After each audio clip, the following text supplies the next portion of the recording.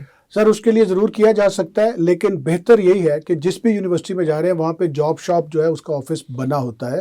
وہاں پہ ڈیلی وہ سٹاف ان کا ایک بندی اسائنڈ ہے کہ جس نے مختلف جاب جو اویلیبل ہیں اس کو نوٹس بورڈ پہ لگانا ہے اور آپ کو گائیڈ کرنا ہے کہ وہ جاب کیسے لی جا سکتی ہے. تو اس کے لیے کوئی سفارش وغیرہ کرانی پڑتی ہے؟ نہیں, وہاں کوئی سفارش والا کانسیپٹ نہیں ہے. انٹرنیشنل اسٹوڈنٹس کے لیے آلریڈی جتنی بھی یونیورسٹیز ہیں وہ ان کو فیسیلیٹیٹ کرتی ہیں اور کوئی اس کے لیے فیس چارج نہیں کرتے. وہ ایون آپ کو سی وی بنانے میں, آپ کا ریزیومے تیار کرنے میں بھی آپ کو وہ ہیلپ کرتے ہیں کہ اس جاب کے لیے کس طرح کا ریزیومے جو ہے وہ بنایا جائے. اوکے ہو گیا.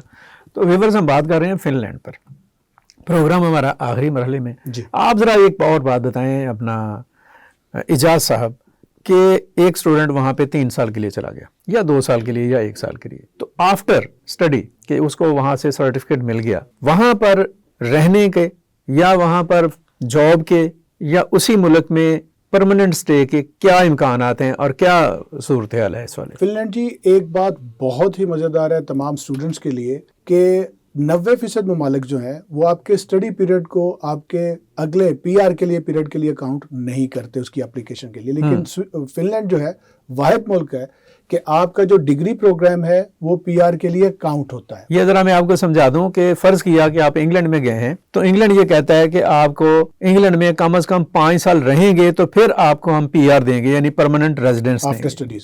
تو وہ 5 سال جو ہوتے ہیں نا, وہ اگر 3 سال اس نے وہاں پہ پڑھا ہے وہ ان کو شامل نہیں کرتے. وہ 3 سال کے بعد مزید 5 سال ریکوائرمنٹ ہوتی ہے. لیکن فن لینڈ یہ کہتا ہے کہ آپ نے جو وقت یہاں پہ گزارا ہے, سال یا 2 سال یا 3 سال, وہ شامل کر کے ہم وہ کتنا پیریڈ ہے سر وہاں پہ؟ سر وہ اس کے بعد جو ہے 2 سال کا وہ ریزیڈنٹ کارڈ دیتے ہیں جس کے دوران آپ اس کو جاب سیکنگ ویزا کہیں, آپ اسے پوسٹ اسٹڈی ورک پرمٹ کہیں, وہ انکلوڈ ہوتا ہے. اگر آپ بیچلرز پہ جا رہے ہیں تو آپ کے پاس 5 سال ہوتے ہیں کم از کم, اور پوسٹ اسٹڈی ورک پرمٹ کے بعد 1 سال آپ کام کریں تو آپ پی آر کے لیے کوالیفائی کر جاتے ہیں.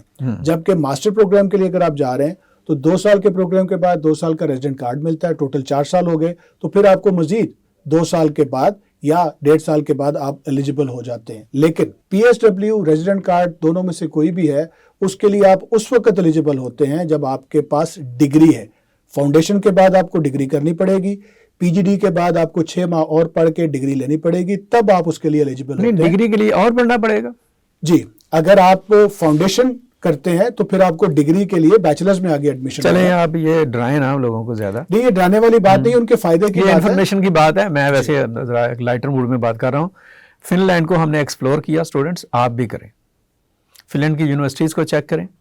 ان دنوں میں وہاں پہ ایڈمیشنز کی آپ کہہ لیں کہ سلسلہ شروع ہو چکا ہے کچھ یونیورسٹیز میں, جو کہ 28 فیب تک ہے, کچھ یونیورسٹی میں 31 مارچ تک ہے. مختلف کورسز ہیں جو اعجاز صاحب نے یہاں پہ بتائے بھی, طریقہ کار بھی سارا بتایا گیا کہ کس طرح سے آپ نے ڈاکومنٹ سبمٹ کرنے ہیں, کس طرح سے پھر ڈاکومنٹ سبمٹ کرنے کے بعد یونیورسٹی آپ کو ایکسیپٹنس لیٹر دے گی, اور ایکسیپٹنس لیٹر کے بعد آپ ویزا کے لیے اپلائی کریں گے, اور ویزا کے لیے آپ نے جانا ہے قطر. اور اس کے علاوہ اس حوالے سے کوئی بھی کیوری ہو, کوئی بات ہو, کوئی پوچھنے والا مسئلہ ہو, کوئی ہیلپ چاہیے, کوئی گائیڈ لائن چاہیے, اس کے لیے ہماری ٹیم اعجاز راہی صاحب اور ان کے جو کولیگز ہیں وہ آلویز اویلیبل ہوں گے. ہمارا جو میل ایڈریس ہے وہ اسکرین پر سامنے آ رہا ہے, ہمارا فون نمبر بھی اسکرین پر سامنے آ رہا ہے. آپ کچھ بھی پوچھنا چاہتے ہیں, کوئی بھی بات کرنا چاہتے ہیں, یو آر ویلکم. ہم آپ کی کسی بھی قسم کی, جسے کہہ لیں کہ ایکسٹرا کوئی آپ کے لیے یہ فیس نہیں ہے, ہم جو ممکن ہو سکا آپ کی رہنمائی کریں گے, کیونکہ ہم چاہتے ہیں کہ ہمارے نوجوان ایک جائز اور قانونی طریقے سے دوسرے ممالک میں جائیں, پڑھیں لکھیں, تعلیم حاصل کریں, اپنا مستقبل روشن کریں اور پاکستان کے وقار کو بلند کریں. آج کا یہ پروگرام یہاں تک. مزید پروگرام کے لیے ہم اگلی نشست میں بیٹھیں گے. اعجاز راہی صاحب سے مجھے اور اعجاز صاحب کو اجازت دیجیے گا. اللہ حافظ.